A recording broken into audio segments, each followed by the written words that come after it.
Repost మార్టంకి నాకు endorsement collector గారు ఇచ్చారండి, ఎస్పీ గారు ఇంకా ఇవ్వలేదు ఎక్నాలెడ్జ్మెంట్. కాబట్టి అది నేను డెఫినెట్గా నేను రీపోస్ట్ మార్టం చేస్తాను. ఇప్పుడు కూడా వాళ్ళు రీపోస్ట్ మార్టం ఎందుకు లేట్ చేస్తున్నారంటే, గమ్ముని ఇప్పుడు రిపోర్ట్ ఇచ్చేస్తే హర్ష కుమార్ గారు కోర్టుకు వెళ్ళిపోతాడు అర్జెంటుగాను దీన్ని పట్టుకుని.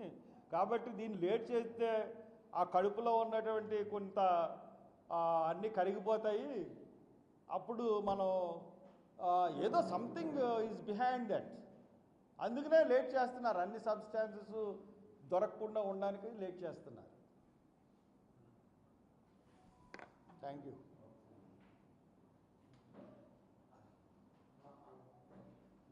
జరిగింది అన్నప్పుడు నాకు 3 ప్రశ్నలు అడగచ్చు అని మహాసేన రాజేష్ కౌంటర్ తెచ్చేది.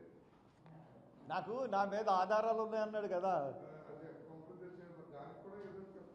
ఆడి గురించి నేనేం చెప్తాను కానీ సరే, ఎనీహౌ మీరు అడుగుతున్నారు కాబట్టి ఆధారాలు ఉన్నాయి అని అన్నాడు.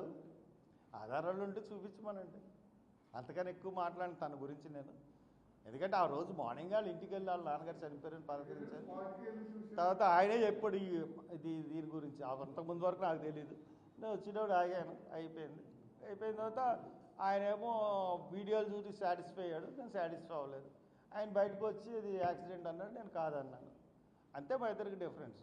హర్ష కుమార్ గారు అన్నారు బలమైన ఆధారం ఉంది నాకు, ఇది హత్య అని అన్నారు, ఇది యాక్సిడెంట్ అని అన్నారు, దానికి నాకు బలమైన ఆధారం ఉంది, బయట పెట్టామనండి. I have no objection. పోలీసులు రిలీజ్ చేసిన ఫస్ట్ వీడియో, ఆయన చనిపోయిన తర్వాత వచ్చిన ఫస్ట్ వీడియోలోనే దగ్గరికి వచ్చిన తర్వాత నల్లటి పొగ వచ్చింది. పొగ ఇప్పుడు వచ్చి ఎవరో ప్రస్తావించలేదు, ఎవరో క్లారిటీ ఇవ్వలేదు, ఎవరో దాని గురించి అసలు సబ్జెక్టే మాట్లాడలేదు. అది ఒకసారి మళ్ళీ వీడియో చూసుకోండి. కాదు, ఆ పొగ గురించి నేను వచ్చి ఆ పొగ గురించి పోలీసులు ఎదురుకుండానే డిస్కషన్ అయింది.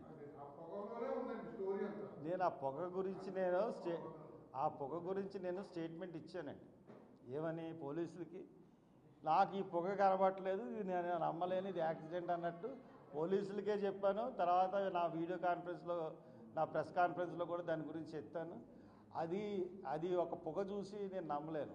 ఇంకో చోట చాలా ఫేక్ వీడియోల్లో యాక్సిడెంట్ వెనకాల పడిపోయినట్టు చెప్తున్నారు. తర్వాత ఆ బండి వేసుకుని మళ్ళీ ఎలాగ వస్తున్నాడన్నా చూపించాలి కదా, ఏ వీడియోను లేదు.